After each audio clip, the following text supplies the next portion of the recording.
Yep. Yeah, she tripping. She don't know she fucking with King Wavy. Wave. Yeah.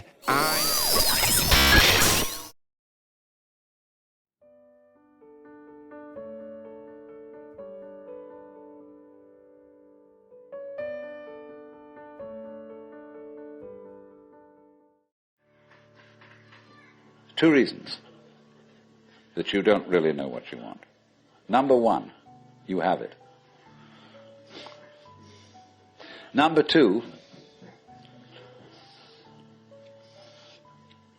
you don't know yourself, because you never can. The Godhead is never an object of its own knowledge. Just as a knife doesn't cut itself, fire doesn't burn itself, light doesn't illumine itself. It's always an endless mystery to itself.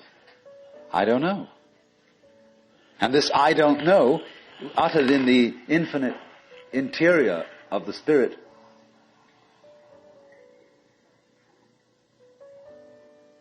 this I don't know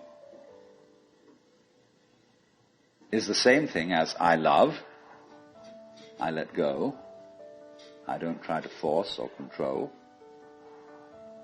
It's the same thing as humility.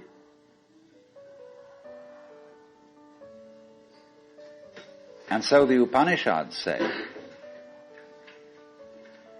if you think that you understand Brahman, you do not understand. And you have yet to be instructed further. If you know that you do not understand, then you truly understand. For the Brahman is unknown to those who know it, and known to those who know it not.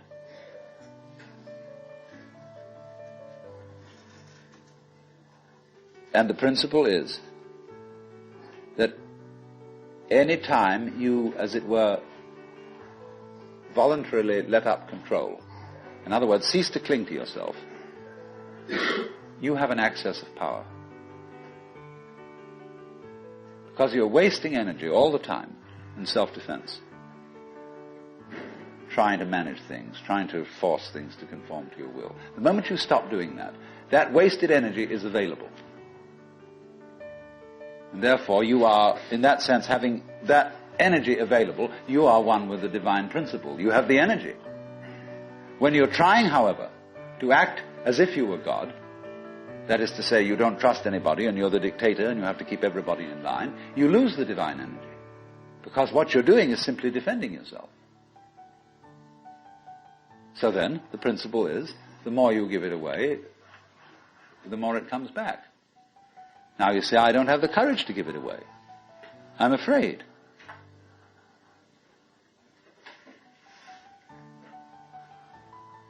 And you can only overcome that by realizing, you better give it away, because there's no way of holding on to it. The meaning of the fact, you see, that everything is dissolving constantly, that we're all falling apart, we're all in a process of constant death, and that the worldly hope men set their hearts upon turns ashes, or it prospers, and like snow upon the desert's dusty face, lighting a little hour or two is gone. You know, all that Omar Khayyam jazz. You know, the cloud-capped towers, the gorgeous palaces, the great globe itself, I, all which it inherits, shall dissolve, and like this insubstantial pageant fade, it leave not a rack behind. All falling apart. Everything is. That's the great assistance to you. See, that fact that everything is in decay is your helper. That is allowing you that you don't have to let go,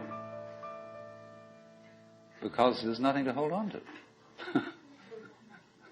It's achieved for you, in other words, by the process of nature. So once you see that you just don't have a prayer, and it's all washed up, and that you will vanish and leave not a rack behind, and you really get with that, suddenly you find you have the power. This enormous access of energy. But it's not power that came to you because you grabbed it. It came in entirely the opposite way. And power that comes to you in that opposite way is power with which you can be trusted.